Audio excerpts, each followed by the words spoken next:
Alright, this is my mess of a navigation system. Just need to get some conduits and tidy it up somewhat.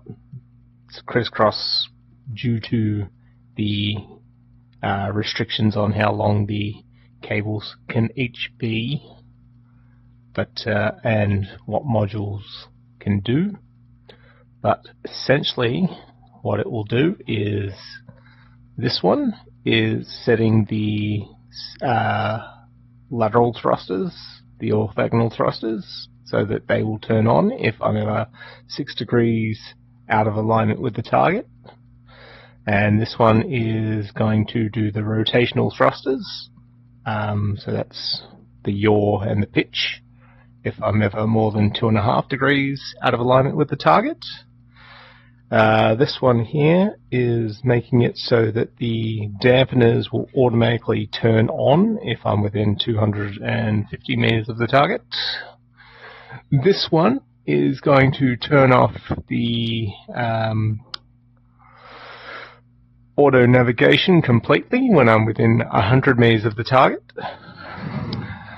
And this one here is going to limit my maximum speed to 60.353 meters per second, because going too fast will destroy your ship. I've rejigged the laser for a oscilloscope because I find it easier to see if the asteroid has the mineral I'm looking for just by glancing, so I can just scan over them faster. Got my waypoint navigations here, and I've set my thrusters to switches so that they don't interact with the auto navigation system. The switch here turns on the rotational dampeners. This one here switches on the regular dampeners, the accelerator ones. This one here will turn off the pitch down and the moving down orthogonal thruster. That one's so that I can switch it off when I'm going for asteroids, so that it won't always try to orient it towards the center of the asteroid when I'm getting close. And this one is my auto thruster that will turn off once I get within 100 meters of the target. Got the laser one there, the orthogonal thrusters there, rotation here, and the rotational ones here. So I'll just give you a demonstration on how it works. So first things first.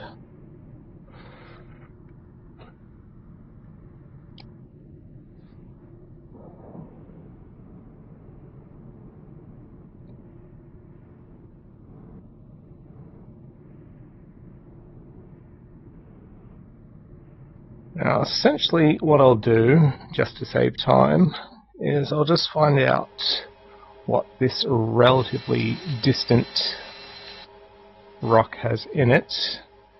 Let's see, does it have... Yeah, so it's pretty decent rock with silicon in it. I don't really need silicon, I don't think, but we'll just use that one as a example, just so you know too. I'm on the level 3 engine upgrade and the level 2 magnetosphere, so radiation isn't going to be a problem, nor is power. So I just need to make sure that I don't have the clear thing on my autopilot. Set that to my laser, and as you can see, it's automatically going to orientate. I'm going to turn on my automatic thrusters and turn off my dampener, because they will automatically turn on when we get close. And as I said, it should limit us to 60.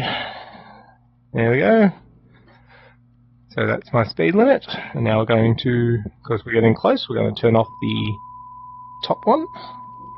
And I don't actually need to be in the cockpit at all, because the ship will automatically come to a stop once we get within 100 meters.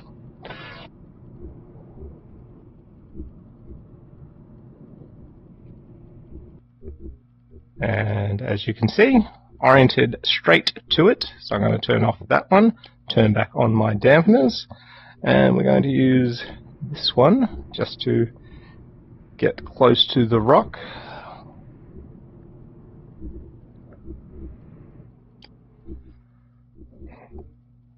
Now I haven't put the auto tethers on yet, just because I was focusing on the rest of it. But these three lights here, I just set to balloon lights to say yes, we're in range. And this three to say that yes, we're tethered. And then we'll set it to number 6, which is the waypoint just in front of the processing plant. I turn off my rotational dampers to speed that up. And we'll turn on our autopilot now. Now, depending on which side of the station we're on as to whether the custom one is any good. Looks like we're actually in a good spot to just go straight for the processing plant. And I'll just give it a bit of a nudge here, turn off the dampeners. And because I've got the three tethers into it, the harpoons in it, we won't need to worry about going too fast. So I'm just going to correct it a little bit by moving down and to the right with my orthogonal thrusters. I'll do that manually.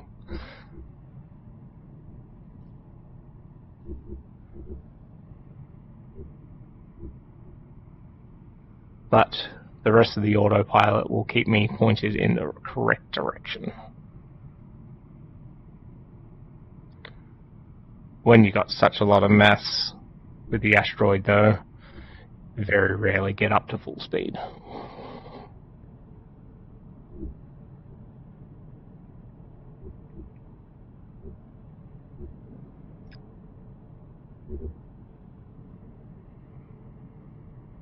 Now that we're getting close, I'm going to turn the dampeners back on. This is going to slow us down considerably, but give us a lot more control as to what direction we're going. I'm actually pretty confident that I can just jettison this rock now though, so I'm going to turn off the thrusters and release the rock. And hopefully I was on the correct angle and it will just run into the dispersion, the catchment field.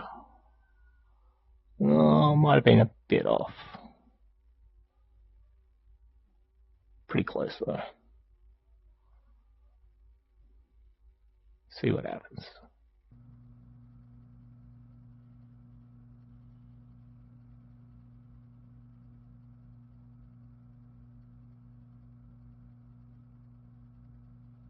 Nah, we got it good.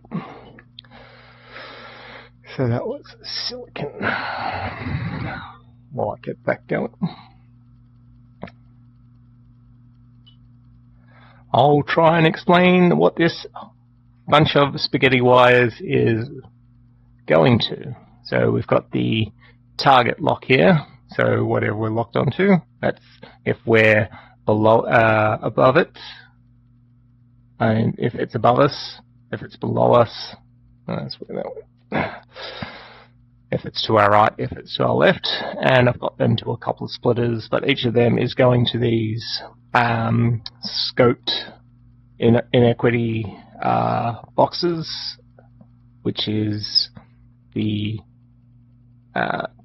the target lock split goes into the N1, whereas the what we deem is too far out of alignment goes into the greater than. So if it's greater than that, it will turn on the appropriate thruster. So I've got one of each of those. The problem being, of course, with the conduits only having 3 tubes per thing, and I need 4, basically, 1 for each direction.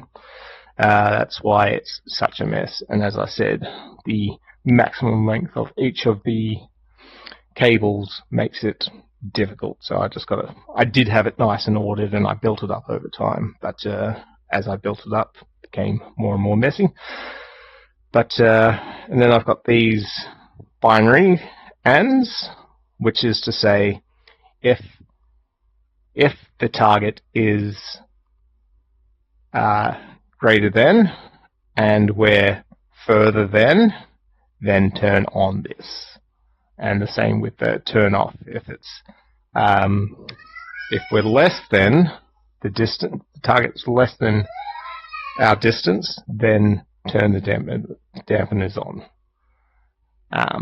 So these inequities and binary ands are quite good. Now, the OR is there because I want it to turn on if I've got the switch on, or if we're too close. So the binary OR will turn on if any of the values are true, whereas the binary ANDs will only turn on if both the values are true. Yeah, so that's my little spaghetti thing. If you can follow the sort of logic that I've explained here, then you should be able to get your own. It's not the cheapest setup, but it makes getting rocks, as you saw, basically trivial, because the ship will fly itself to the asteroid and fly itself back to the processing plant, and you essentially don't need any input at all. Alright, hope you learned something, and have a good day.